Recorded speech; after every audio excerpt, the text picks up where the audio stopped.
Good morning. આજે અમારા ત્યાં the social world SST exhibition એમ સ્કૂલમાં થઈ રહ્યું છે. હું અહીંયાની પ્રિન્સિપલ ડૉક્ટર કિંજલ કૌશિક શાહ. તમે અહીંયા જોઈ શકશો કે સ્ટાન્ડર્ડ 1 થી 12ના સ્ટુડન્ટ્સે આ એક્ઝિબિશનમાં ભાગ લીધો છે. આ એક્ઝિબિશનના ટોપિક્સ જે અત્યાર સુધીમાં આપણું જે પાસ્ટ છે, આપણું જે પ્રેઝન્ટ છે ને આપણું જે ફ્યુચર છે એના રિલેટેડ બધા ટોપિક્સ લેવામાં આવ્યા છે. જેનાથી આમ જોઈએ તો એસએસટી બધાને બહુ બોરિંગ લાગતું હશે. આપણે હિસ્ટ્રી વાંચવા જઈએ તો ઘણાને ન ગમે. આપણું સિવિક્સ છે, આપણું પાર્લામેન્ટ વિશેની વાતો હોય તો છોકરાઓને ઓછો રસ પડે છે.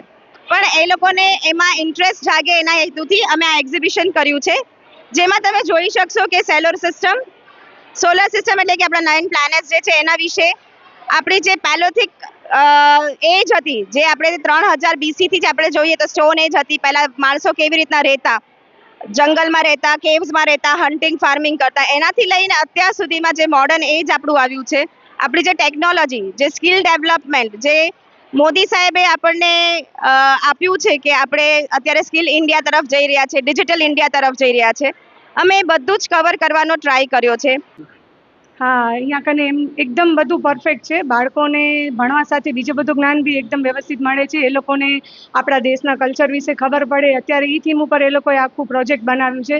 બધા બાળકોએ કેટલા દિવસથી મહેનત કરી છે અને સાથે ટીચરોએ પણ એટલો જ ભોગ આપ્યો છે. એમ સ્કૂલમાં ખૂબ જ સરસ બાળકોને પ્રોત્સાહન મળે છે અને પ્રોજેક્ટ બી સારા થતા હોય છે. આજે હિસ્ટ્રી, જિયોગ્રાફી, બાયોલોજી બધાનું આવરી લેવામાં આવ્યું છે. મારું નામ સંગીતા ગજરા છે. મારા પરિવારના 5 બાળકો આ સ્કૂલમાં ભણે છે. અમુક 2 બાળકો ભણી ગયા છે અને બીજા 2 બાળકો ભણી રહ્યા છે.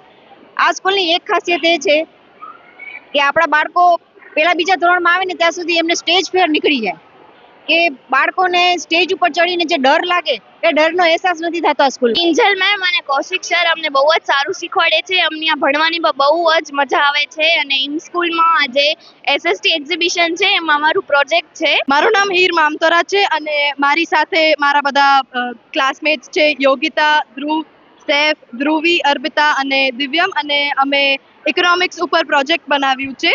Good morning. Today I'm going to explain India in 1947 and the lifestyle of rural people. This model represents a typical Indian life in Indian village around the time of independence.